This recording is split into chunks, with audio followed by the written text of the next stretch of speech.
até porque eu tinha um problema com urna eletrônica. A origem do meu processo é urna eletrônica. Pois é, por que tu tem tanta certeza que tem caô na urna eletrônica? Olha só, vamos lá, você vai entender perfeitamente. Antes de mim, o Brizola, lá atrás, nos anos 90, teve um problema com uma contagem computadorizada Proconsult no Rio de Janeiro. E ele levantou essa lebre e se comprovou que se fosse feita daquela forma, ele ia perder eleições no Rio de Janeiro. Tá. Com o passar do tempo, foi em 96, né? Entrou o urna eletrônica. No começo eu achei legal. Eu tenho um vídeo tu falando. Não achei legal, tá? Depois a gente vai vendo das possibilidades que existe. Eu acredito na máquina, eu não tenho obrigação de acreditar no programador. Só isso. Entendi. Tá? Então vamos lá. Então, antes de mim, deputado Flávio Dino criticava a urna. Carlos Lupe, do PDT, falava que o voto sem o papel era fraude, né? E depois eles foram mudando de opinião porque o pessoal dele estava chegando, né? Então o time que está ganhando, você não se mexe dele. E eu continuei nessa briga. Tá. 2010, 2012. Em 2015, apresentei uma emenda. O relator era o Rodrigo Maia, lá do Rio de Janeiro. Tá? Ele acabou aceitando. A Dilma vetou a emenda. Nós derrubamos o veto por mais de 400 votos, só na Câmara. Certo? O ministro Fux era presidente do TSE, me convidou para o TSE, eu fui lá. Ele mostrou para mim os equipamentos, falou que nas eleições de 2018, 5% das sessões teriam voto impresso. Eu pedi para ele, dá para pulverizar as urnas? Ele falou, já está prevista a pulverização. Né? Tudo bem. E daí, logo depois, o Supremo Tribunal Federal, por 8-3, disse que aquela votação com papel do lado era inconstitucional. E o argumento era que o papel, né, colocava em risco a segurança das eleições. Ou seja, você votou, você não bota a mão no papel. Apareceu no visor o papel, você confirmou, aperta. O que esse do Supremo, que na verdade foi a Raquel Dodge que propôs isso aí. Se o papel engripasse, você ia lá e ia saber, você mesário ia saber em que eu estava votando aqui. Mas não justifica isso aí. Você pode ver. Na Venezuela, somente o voto impresso agora pôde-se chegar à conclusão que foi fraudada a eleição lá. Agora, por que a Venezuela adotou pela primeira vez o voto impresso? Eu tenho que saber isso aí, saber da história. Né? O americano tinha levantado embargos à Venezuela. E para o americano poder voltar a comprar petróleo da Venezuela, o governo Biden tinha que ter uma desculpa.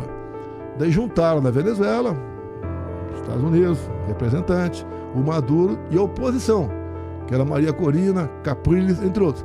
E decidiram, então, que nas eleições do ano passado, né, teria o voto impresso. E o que o Maduro fez malandramente? Eu vou perder. Daí ele pegou a Maria Corina e o Capriles e tornou-os inelegíveis por 15 anos. Acusação: ataque à democracia. Porque subiram no carro de som lá e criticaram o Maduro. Você está gordo demais. Pronto, é o suficiente para torná-los inelegíveis. E mesmo assim, a Maria Corina pegou lá o tal de Edmundo, você nunca ouviu ele falando, uma pessoa bem, uma certa idade, mas, tá? E acabou arrastando multidões pela Venezuela e depois chegou a essa conclusão, porque com 70% do apurado, deu pane no sistema eleitoral da Venezuela. Deu pane, né, entre aspas, né? E daí ficou aquela... Ora, o Maduro tem que apresentar os boletins de urna. E não apresentou, obviamente. O que é o boletim de urna? Não é aquela tripa apenas que você, quando vai votar, vê fixado lá depois das 17 horas, lá na tua sessão eleitoral. Era o voto dentro da urna também. Tá. Então, essa confusão toda, o Maduro consultou a sua Suprema Corte Eleitoral, por unanimidade, tá tudo legal. Tá tudo legal, tá? E daí, então, o mundo civilizado não reconheceu a vitória do Maduro. O Brasil reconheceu. Reconheceu porque o Lula mandou uma embaixadora, né, lá para a posse do Maduro. Agora aqui, qual o problema você pedir mais uma barreira de garantia eleitoral? Que eu aprendi desde cedo, né, estava nativa no exército, que democracia não tem preço. E a alma da democracia é o voto. Então, se tem alguma desconfiança, por que não acabar com essa desconfiança? Entendi. Pode ser até que não haja nada, pode. Mas por que não acabar com a desconfiança? O Exército não fez uma busca forte no final de 2022 por algum tipo de falha? Olha só, o Exército, vamos falar Forças Armadas, tá? Tá. Eles não se intrometeram no processo eleitoral, Tá. como alguns acham aí. O ministro Barroso era presidente do TSE. Então ele resolveu criar uma comissão de transparência eleitoral. Tá. Botou várias instituições lá, entre elas Forças Armadas.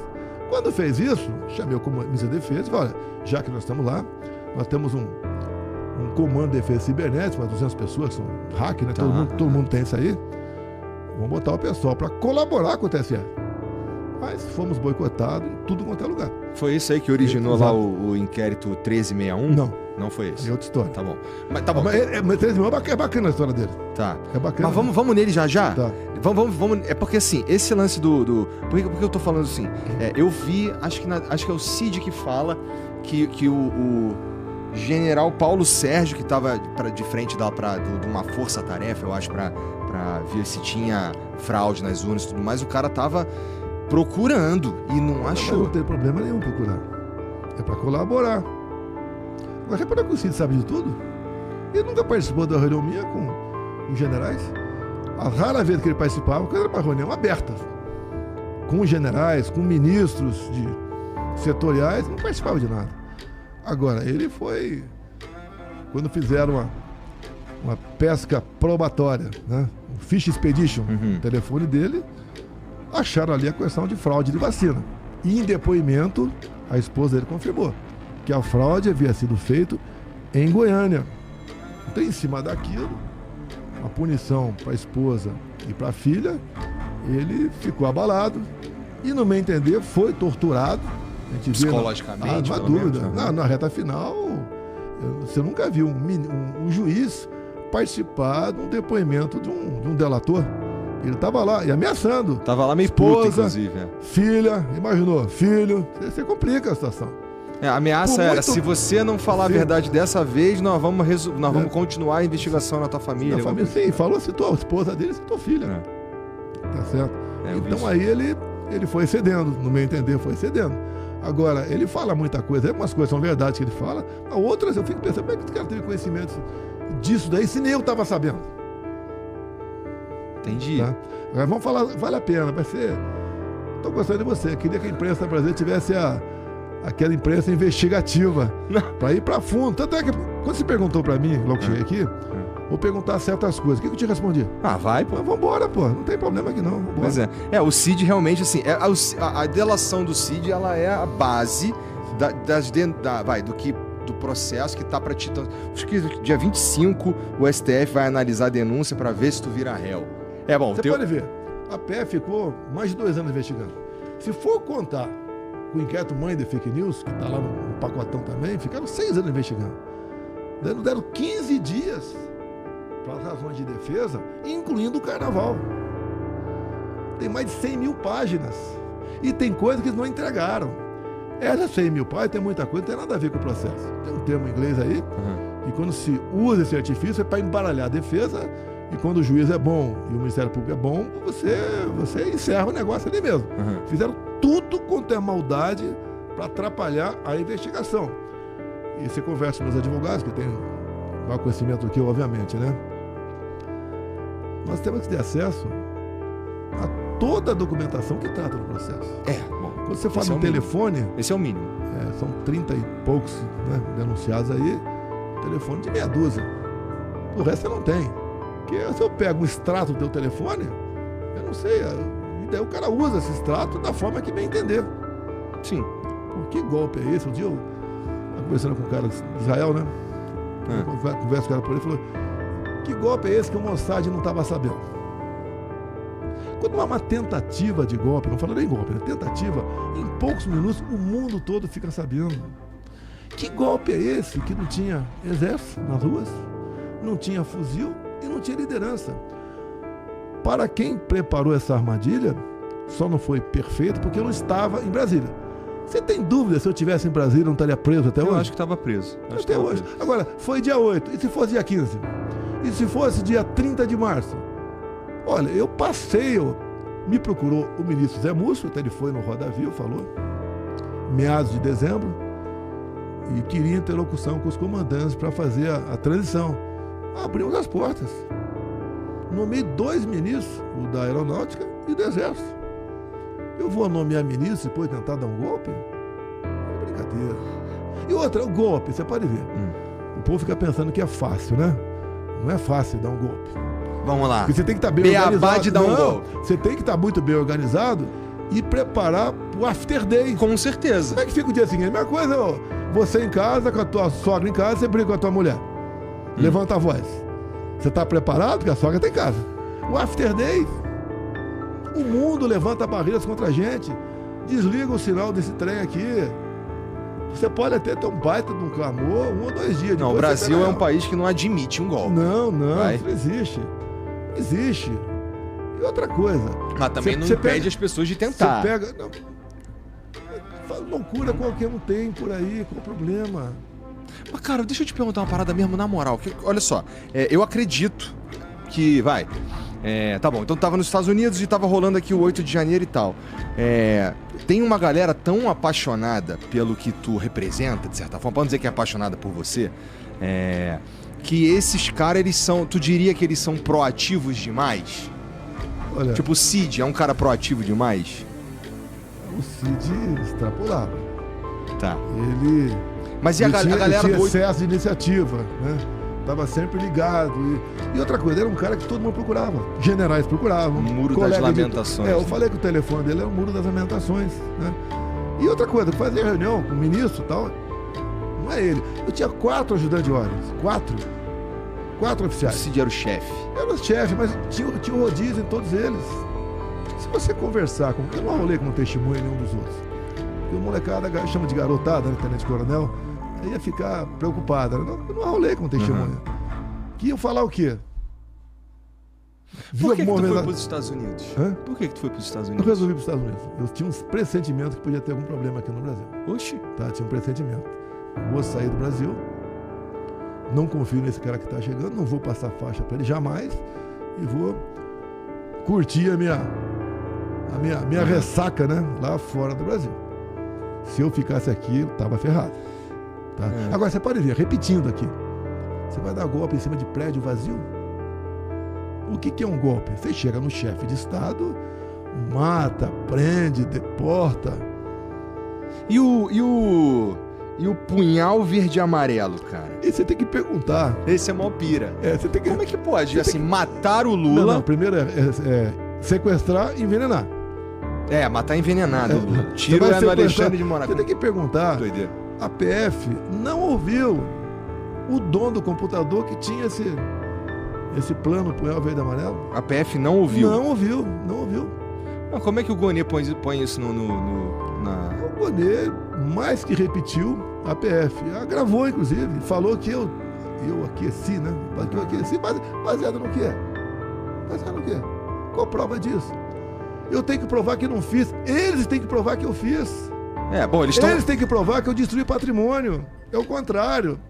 Ele tem que provar que eu tentei dar um golpe de Estado. Nesse sentido, tá tranquilo? Porque assim, está... Não, no tocante a acusações, tranquilidade total. Agora, é um julgamento político. Você estava falando de seguir o devido processo legal, né? Quais são as principais etapas, na tua opinião, que estão sendo desrespeitadas? Primeira coisa, o Lula foi julgado onde?